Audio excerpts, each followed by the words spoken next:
కొండా సురేఖపై చర్యలకు ముహూర్తం ఫిక్స్ అయిందా? అధిష్టానం ఎందుకు ఆలస్యం చేస్తోంది? కొండా మురళి చెప్తున్న ప్లాన్ బి ఏంటి? కొండా ఫ్యామిలీ కదలికలపై ఇంటెలిజెన్స్ ఇచ్చిన రిపోర్ట్ ఏంటి?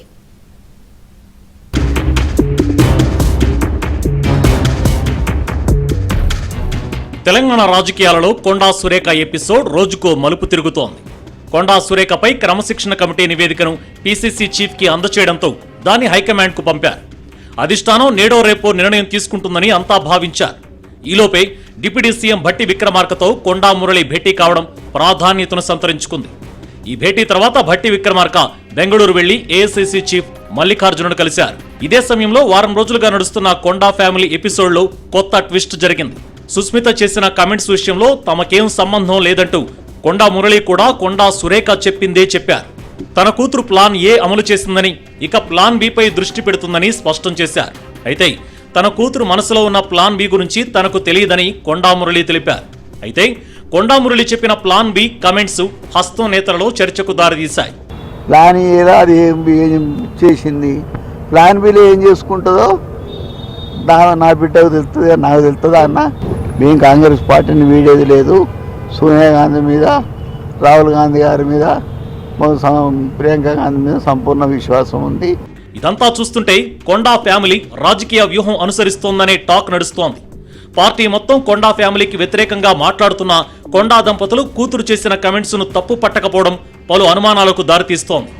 గతంలో సీఎంకు వ్యతిరేకంగా సుస్మిత మాట్లాడినప్పుడు గంటల్లోనే సీఎం రేవంత్ కు కొండా సురేఖ క్షమాపణ చెప్పి వివాదానికి ఫుల్ స్టాప్ పెట్టారు.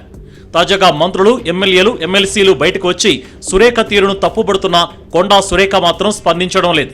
ఇంతో కొండా ఫ్యామిలీ హిడెన్ ఎజెండాతోనే ముందుకు వెళుతోందని, తమ ప్లాన్ బిలో భాగంగా పార్టీ మారే ఆలోచనలో ఉన్నట్లు హస్తం నేతలు అంచనా వేస్తున్నారు.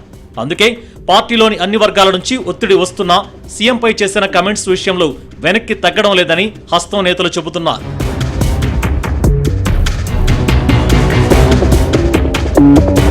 కొండా సురేఖ వ్యవహారంలో క్రమశిక్షణ కమిటీ ఇచ్చినటువంటి నివేదికని యథావిధిగా AICC incharge secretary Meenakshi Natarajan garu పంపడం జరిగింది. కొండా సురేఖ గారు మంత్రిగా ఉన్నారు, ఏఐసి సభ్యులుగా ఉన్నారు కాబట్టి ఈ అంశం అంతా కూడా ఏఐసిసి పరిశీలిస్తుంది. ముఖ్యమంత్రి గారు కానీ నేను కానీ క్రమశిక్షణ ఇచ్చినటువంటి రిపోర్ట్ ఆధారంగానే దాన్ని ఏఐసికి పంపించడం జరిగింది. ఏఐసిసి వారు ఈ విషయంలో ఎలాంటి ఆలోచన చేసినా అదే ఫైనల్. ఇదివరకు ఈ విషయం ముఖ్యమంత్రి గారు కూడా చెప్పినారు. దీంట్లో ఎవరి మీద కోపతాపాలు, ఎవరి మీద కక్షలు ఉండవు. పార్టీ నియమావళి ప్రకారం పార్టీలో క్రమశిక్షణ ఉండాలన్నది అందరి తపన. ఆ దశగా ఏఐసిసి తీసుకున్న నిర్ణయమే అంతిమం. కొండా విషయంలో వీలైనంత త్వరగా చర్యలు తీసుకోవాలని, లేదంటే పరిస్థితులు మరింత ఇబ్బందిగా మారే ఛాన్స్ ఉందని హస్తం పెద్దలు భావిస్తున్నారట. కొండా ఫ్యామిలీ హిడెన్ ఎజెండాకు సంబంధించి ఇప్పటికే ఇంటెలిజెన్స్ ఒక నివేదిక ఇచ్చినట్లు సమాచారం.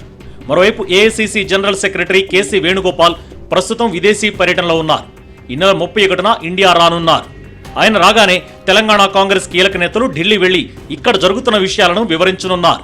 ఇదే సమయంలో సెప్టెంబర్ మొదటి వారంలో అసెంబ్లీ సమావేశాలు నిర్వహించనున్నారు. దానికంటే ముందే ఈ ప్రాసెస్ ముగించాలని హస్తం పెద్దలు భావిస్తున్నారు.